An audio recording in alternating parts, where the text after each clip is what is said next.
Hello, everyone. This is my first and hopefully many videos detailing XCOM and the things I like about the game. Um, I wanted to make a tier list and showcase what I think of all the XCOM units. Before I get started, I'll let you guys know that I have been playing XCOM for many hours. While I don't think I'm the best player in the world, I definitely think I have a lot of experience. And if you think that I'm wrong, no, you can let me know in the comments and let me know what you think. So I'm going to start this off by saying you might be wondering, why is there so many tiers on here for so few classes, right? There's only 9 classes and I have 7 tiers up here. Well, it's to showcase that no unit class is inherently terrible. Some are just better than others. Um, and before I get into too many specifics on that, I'm going to jump right into the tier list, and we're going to start off with the Ranger class right here. Ranger class is extremely useful and versatile. Their shotgun is a force to be reckoned with at close range. You get so many surprising crit chances, and when you look at it, you might think, "Oh, I'm only going to do 6 damage." Well, when the crit chances are 50, 60, 70%, really you're going to do a lot more. You're going to get a lot of surprising KOs because if you only utilize half the information, you look at it and you're like, oh, I'm only doing this much damage. Well, look to the right and know that there is a crit chance that is going to happen. And there's a very real likelihood that you're going to do so much more damage than you think. I personally like the Reaper or the Swordplay builds, rather, which I'm going to move over here. And we're going to look at the ability tier list. I personally like this side. And that's really mainly because I think that they're more useful. But that being said, most of the abilities are useful in some capacity or another. Now with that, I'm going to put them in the A+ tier. They do have some shortcomings, meaning that unless they're up in somebody's face, they do fall off a little bit. But that's one of the best parts, is that you use them to get into people's faces and to deliver these huge blows. And the swordplay is extremely useful for dealing with the sectoids, and because they're melee vulnerable, and a lot of their abilities just give them a lot of extreme usage.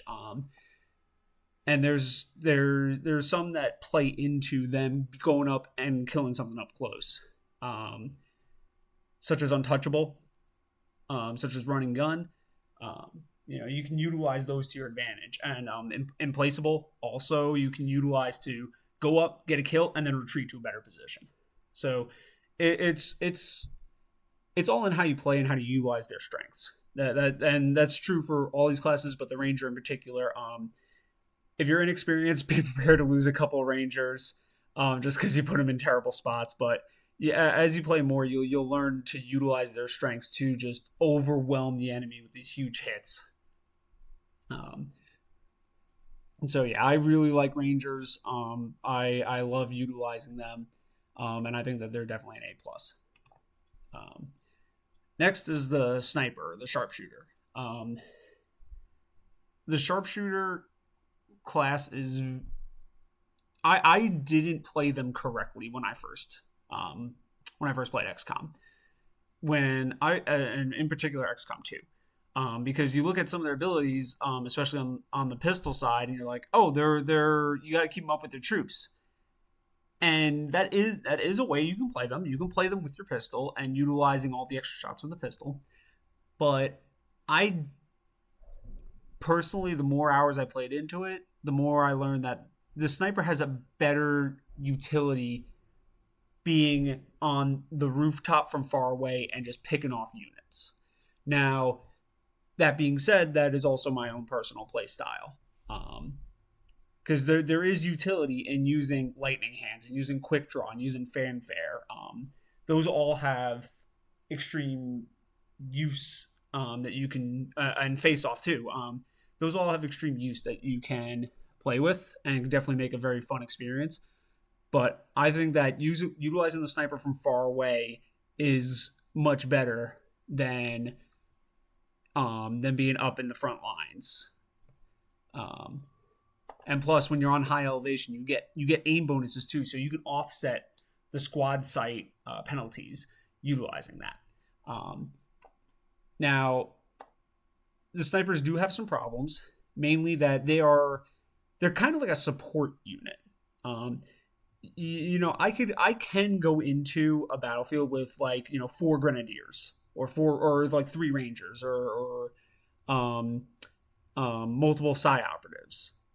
You don't really want to go into a battlefield with more than 2. Like, if you have 2 snipers, that's already kind of a huge commitment. You really just want 1 sniper if you're going to bring it. Now, have I made it work? I've been in some desperate situations where I'm looking at my squad and everyone's tired. There's a bunch of injuries. There's some people in training, and you look at it and you're like, okay, I got to do this mission with 3 snipers. Like, okay, we're doing it. We're going in. And you can make it work. It's just that it heavily, you might find it heavily restricting on how you play the mission.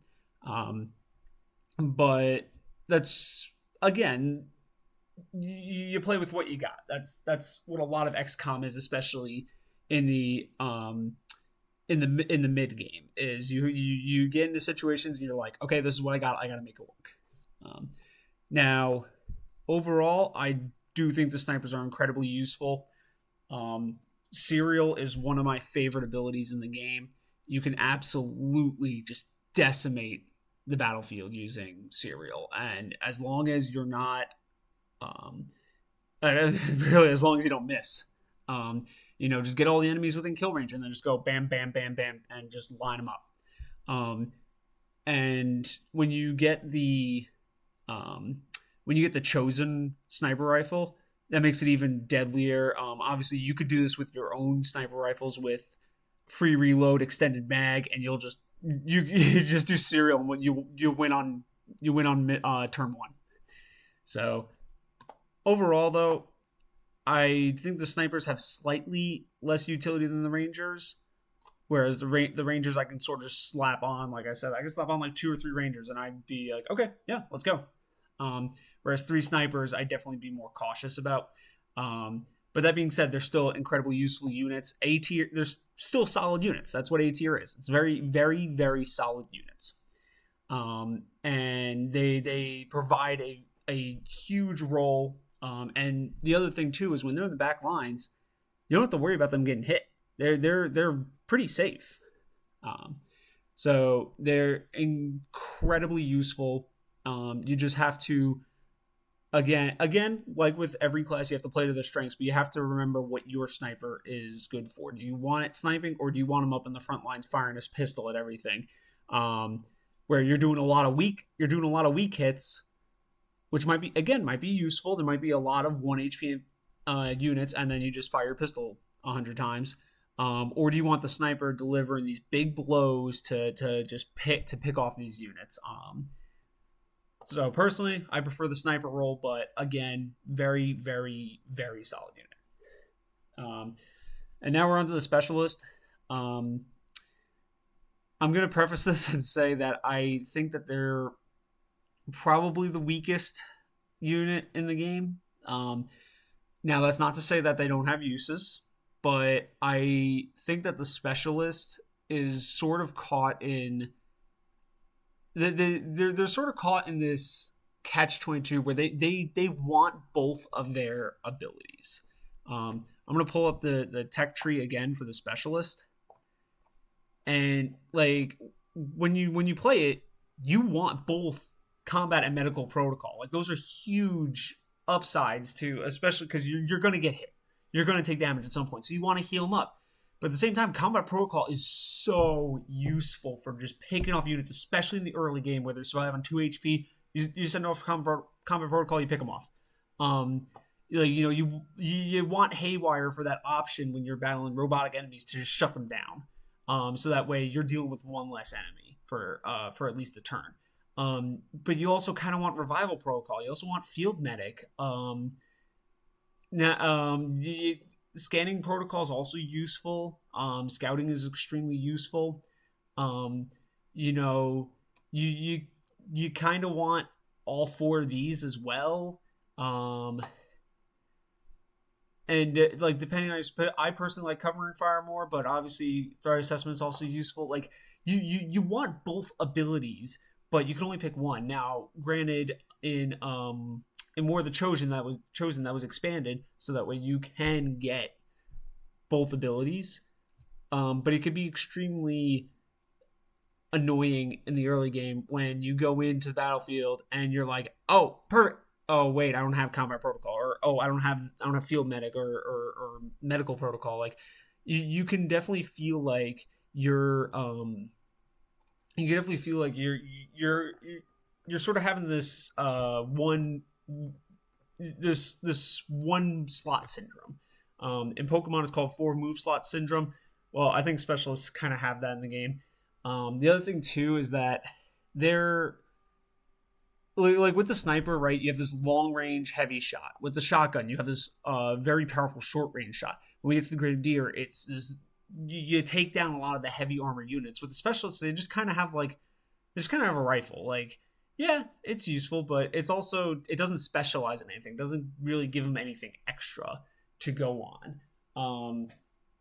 Now, that being said, what they are good at, they're extremely, extremely powerful. The hacking ability of the Gremlin is very useful, especially when you have the watchtowers and you want to see if you can get extra bonuses, see if it's worth the chance. You definitely get better chances on the loot crates when they require a hacker in there, and you can get extra income, you can get extra intel. You can get all this extra stuff from having the Gremlin hack the loot chest. But again, that is a little situational. Like I'd rather kill the units. The loot chests are just bonuses, right? The mission is you have to kill all the units, and I think the Rangers, Snipers, Grenadiers, all the other classes, I think give a little bit more utility into killing all the units, whereas the Specialists, maybe not so much. So I do think that they need support to effectively win the battlefield. So I'm gonna put them in B tier. Now, somebody who's a fan of the Specialist or a bigger fan of the Specialist might come at me in the comments. That's fine. Let me know why I'm wrong. And maybe I'll come back and change my opinion on it when I play XCOM again. But I'm sorry, I can't place them higher. I can't get behind it. So they're going to be in B tier. It might change a little bit, but I think that they're B tier unit. Moving on to the Grenadier. This is I'm definitely heavily biased towards the Grenadier. I think it's the best unit in the game. But that being said, it does have weaknesses, but I think that it is so incredibly useful, and it provides so much for the squad. First of all, Shredder, one of the best abilities in the game, and especially at the earliest level. So you put 1 or 2 Grenadiers on your squad, and now all the armor that every enemy has is gone. Not only that, the grenade launcher, I love grenades. Anybody who's watched my playstyle, from my collegiate friends to if I don't think I've actually ever streamed it, but anybody who's watched me play XCOM knows I love grenades because it's guaranteed damage. You're hitting a unit, behind cover where your shot might have like a 20% chance to hit, um, or you only have one squad member left because everyone else has used their actions. You're tired. It's a long mission. Just pop a grenade. Just pop a grenade behind the cover. Boom, dead. Um, I think that it's such an incredible utility, and you launch it further. You launch the grenade a mile down the road because you have the grenade launcher. You get all this extra space to throw it, and I think that's just incredibly useful. It is so useful to have all those abilities in one unit, and that doesn't even assess some of their other very useful abilities. We're just gonna pull up the check tree so that way I don't forget anything. But hollow targeting, I like a lot. Heavy ordnance, get an extra grenade, that's awesome. Um, Volatile mix, again, I like grenades, get more grenades. Chain shot, very useful. Salvo, that this is another one of my favorite abilities because you pop a grenade and then you shoot the guy once you blow up his cover. Hail of bullets, not a bad ability, can be useful to take down especially the high defense or high cover enemies towards the end.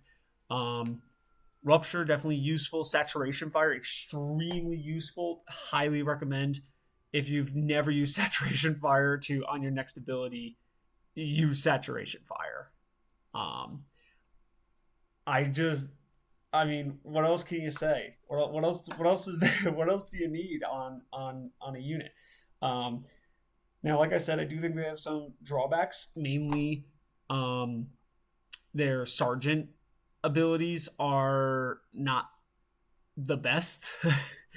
There's a couple other units that have kind of mediocre sergeant abilities, but I think the grenadier has really, really bad sergeant abilities. You can use demolition, you can use suppression. Suppression can be useful, but just especially in the early game, because you only have 3 rounds, and that's another downside of the grenadier. You only have 3 rounds in your main gun. Using 2 of them to maybe hit the guy when he moves, I'm not a fan of that. And then you're just destroying their cover. Yeah, I could just use a grenade and deal damage to him.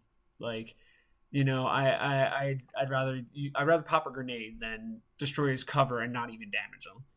Whereas the grenade destroys the cover and does damage. So, but that being said, those are minor nitpicks. When you have a grenadier at full strength, it is a force to be reckoned with.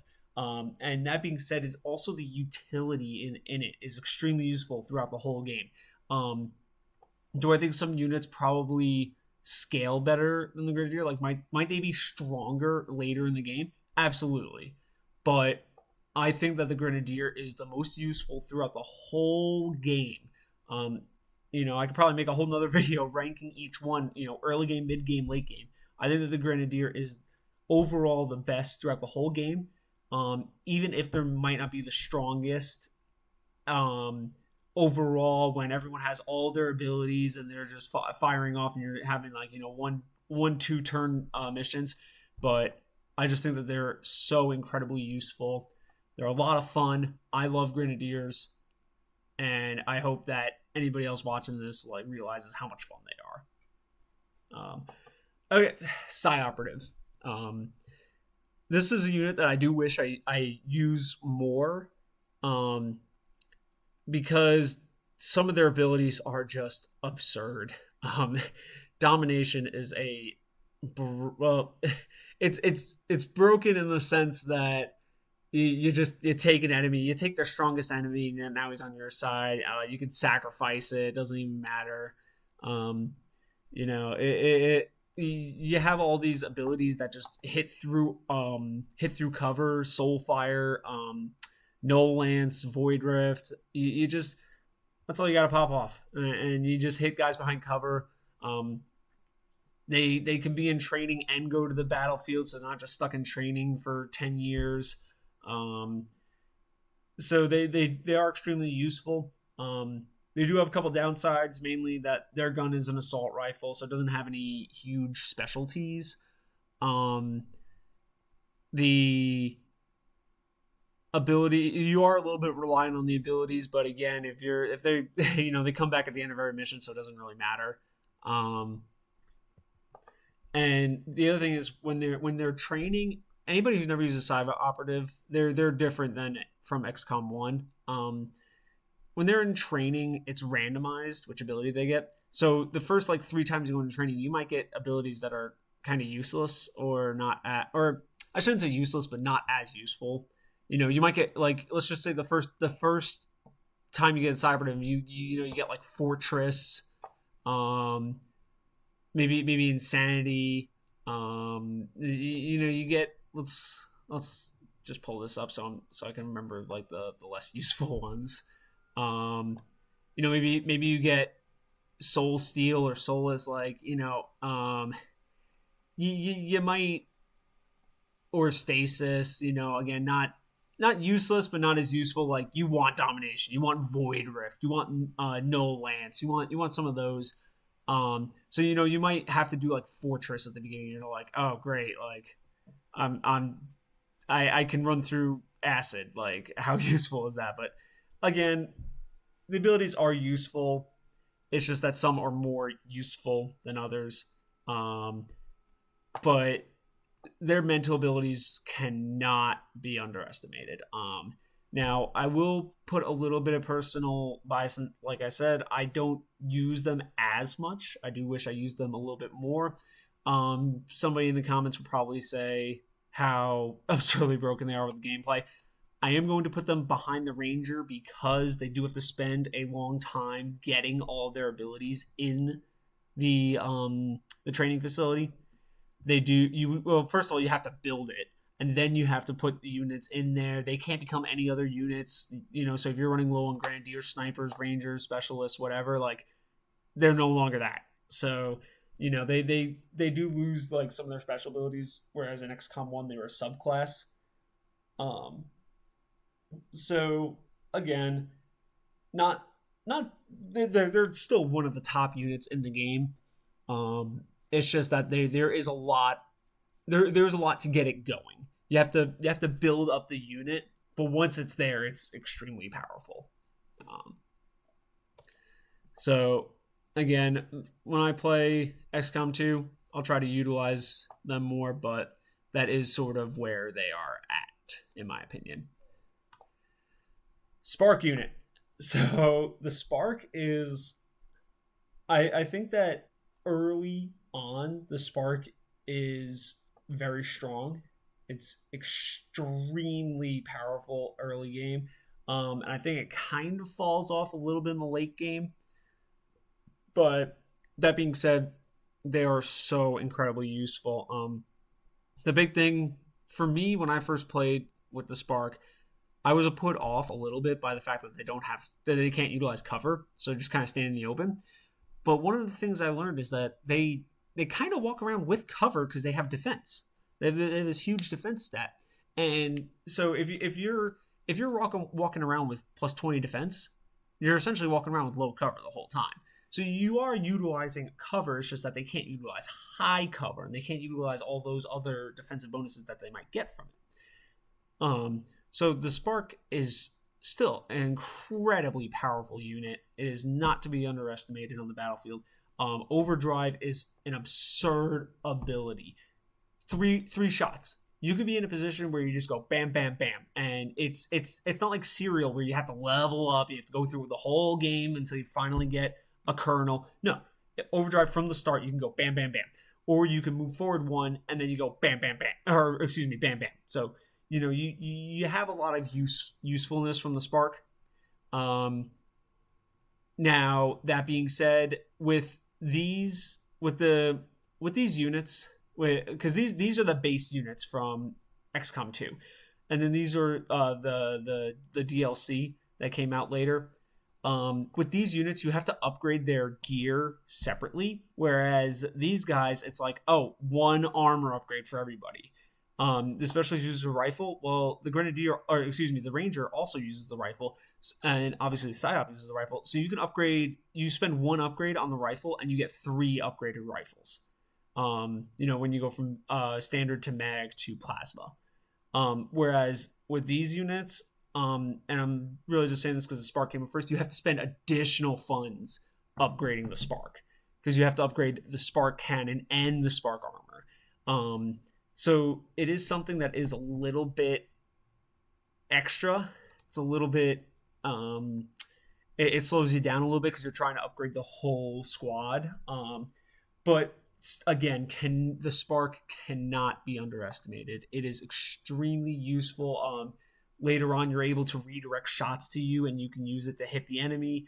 Like I said, I love grenades. I love explosives. The little robot, the bit that he has, it's basically another grenadier. You're firing rockets. You're sending it to explode near enemies. So it is extremely useful. To me, the Spark it's gonna be A tier. It's a matter of whether it's better or not than the Sniper. I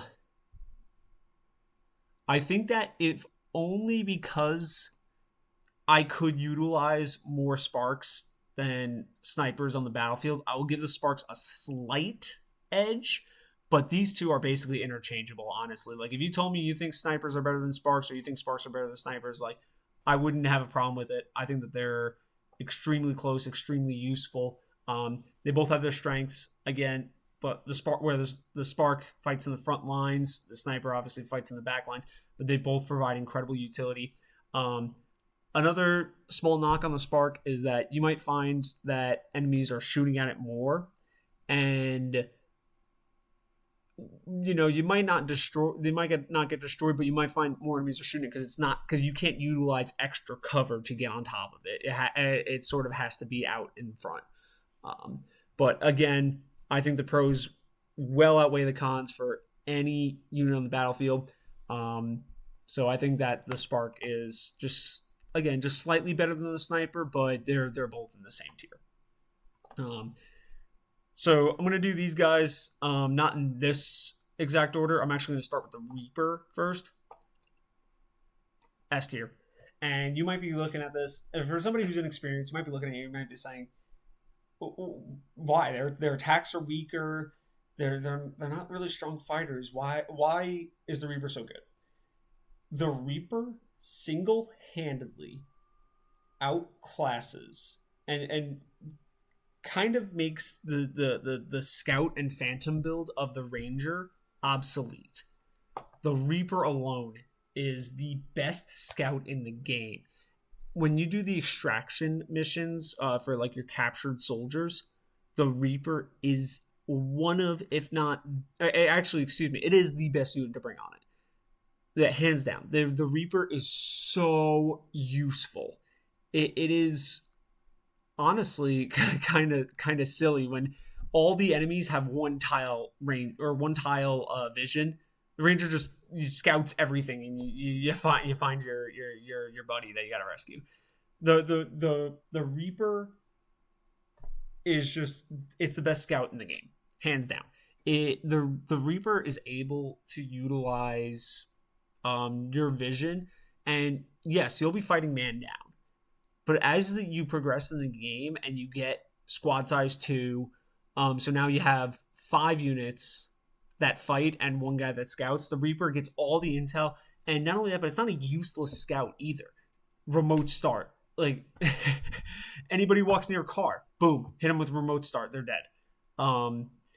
The Claymores, I like explosives. The Claymore is so useful. You get extra damage on your explosives because you throw a grenade on it, and Claymore explodes. So now you're doing 3, 4, 5 damage on top with extra 6 damage from the Claymore. Plus you get extra from upgrading the Reaper further. They're extremely useful. You also get some shots that can guarantee to stay in concealment.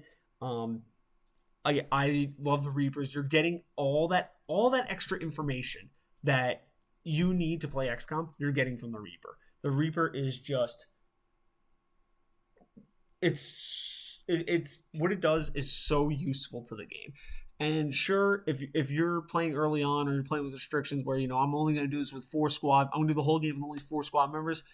yeah, the Reaper's not going to be as useful, or maybe it is more useful. I've never played that way where you play with where you try to limit yourself that way.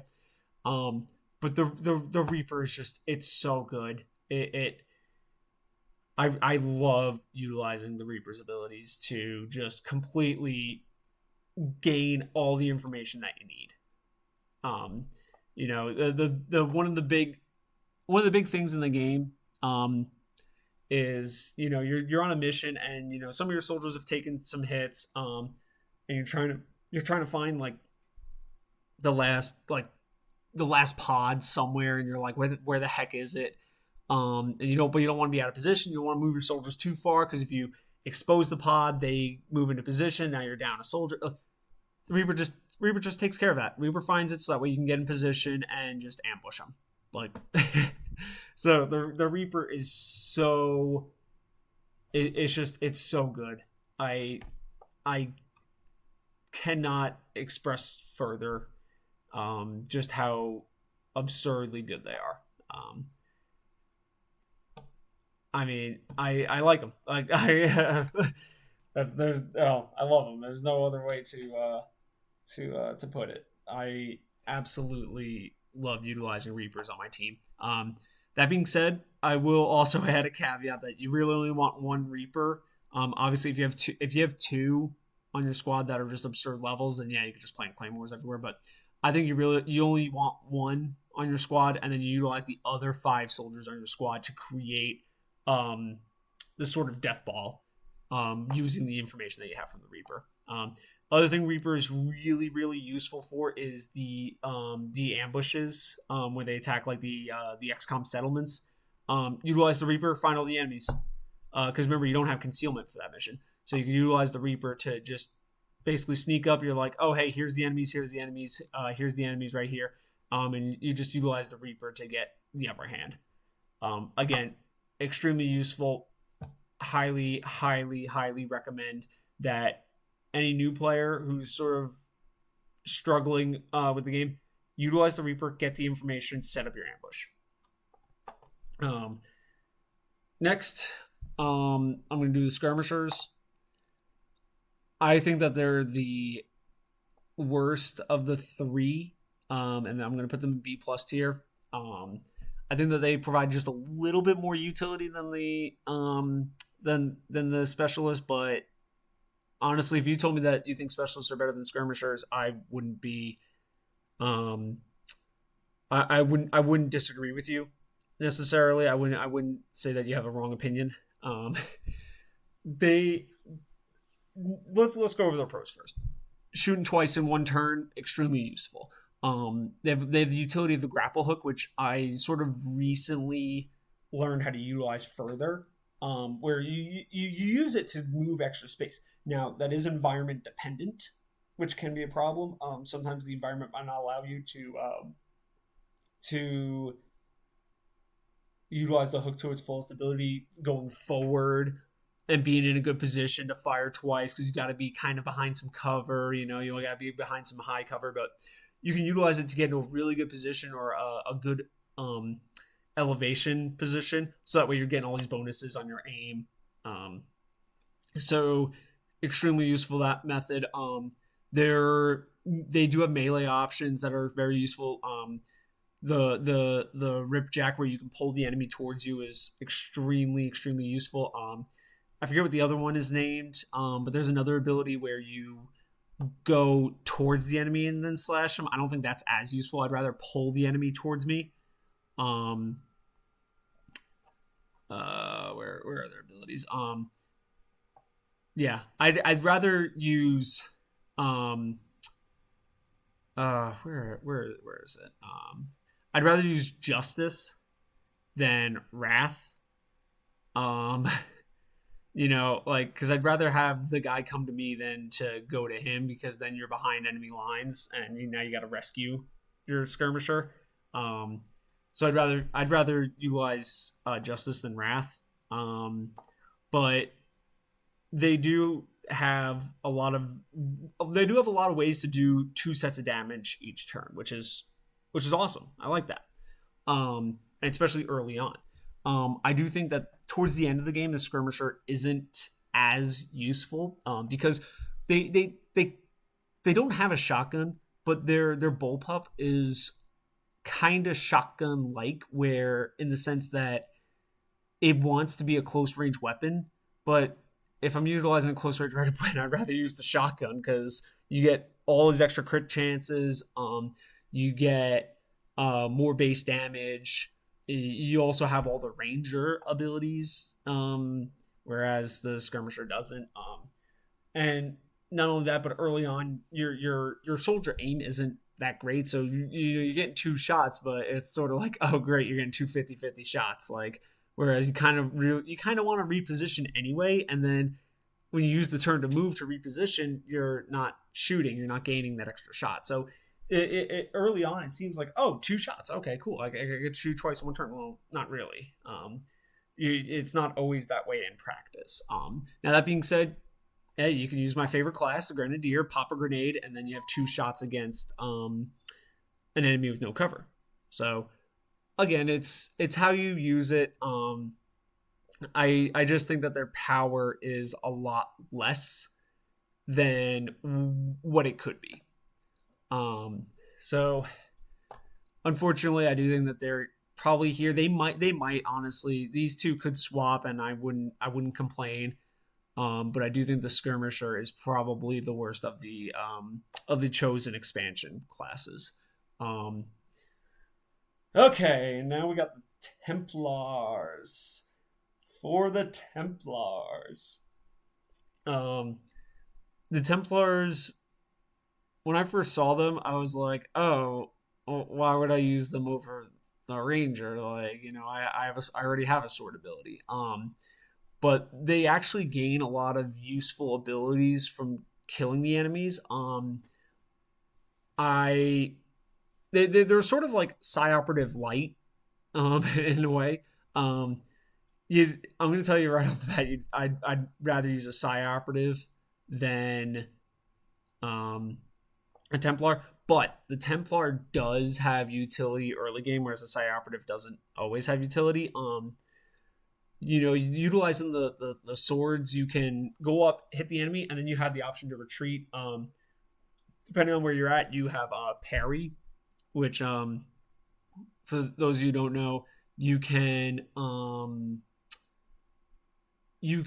block the next attack that comes to you after you use rend. Extremely useful. They have a lot of other extremely useful abilities like clone. They have like their own void rift that they can use. They have a lot of useful psionic abilities. But they do have some shortcomings. If they're not slashing the enemy and they're using their auto pistol, I'd much rather bring a different unit. I'd rather bring a specialist if they're utilizing that. But that being said, the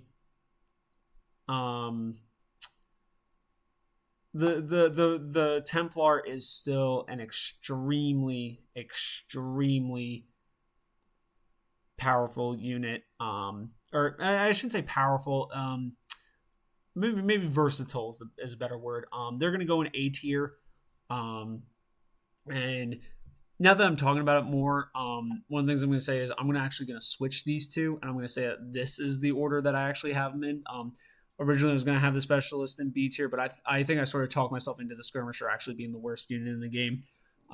So, all you angry keyboard warriors who wrote your comments earlier about specialists, well, I hope you stay to watch the rest of it because I did talk myself out of it.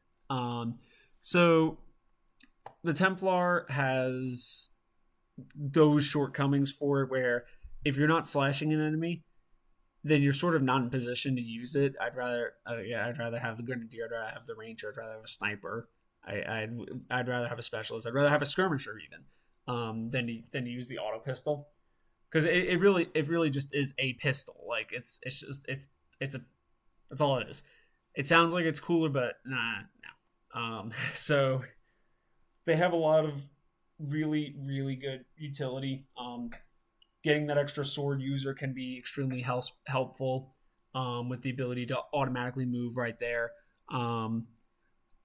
So I would, if you're going to use Templars, have to know how to you have to know how to use them properly, because what you want to do is you want to use them to kill off an enemy with health, but you use it to guarantee the kill, right? So, you say you have a pod, you go in, you go bam, bam, shoot the two, shoot the other one, but he still has some health left. That's when you use the Templar to kill. You don't use the Templar first. You don't use it right off the bat to slash just a random enemy. No, you want to make sure the Templar kills it. So when you're checking your ranges, when you see the 3, 4, 5, 6, 7, 8, make sure that enemy has the lower amount of health, because you don't want to get caught in a roll where you're like, oh, 3 to 4. Oh, this has 4 health. Oh, this can kill. No. You want to guarantee the kill. So the enemy has 3 health and your Templar does 4 to 5. There you go. That's when you want to use the Templar.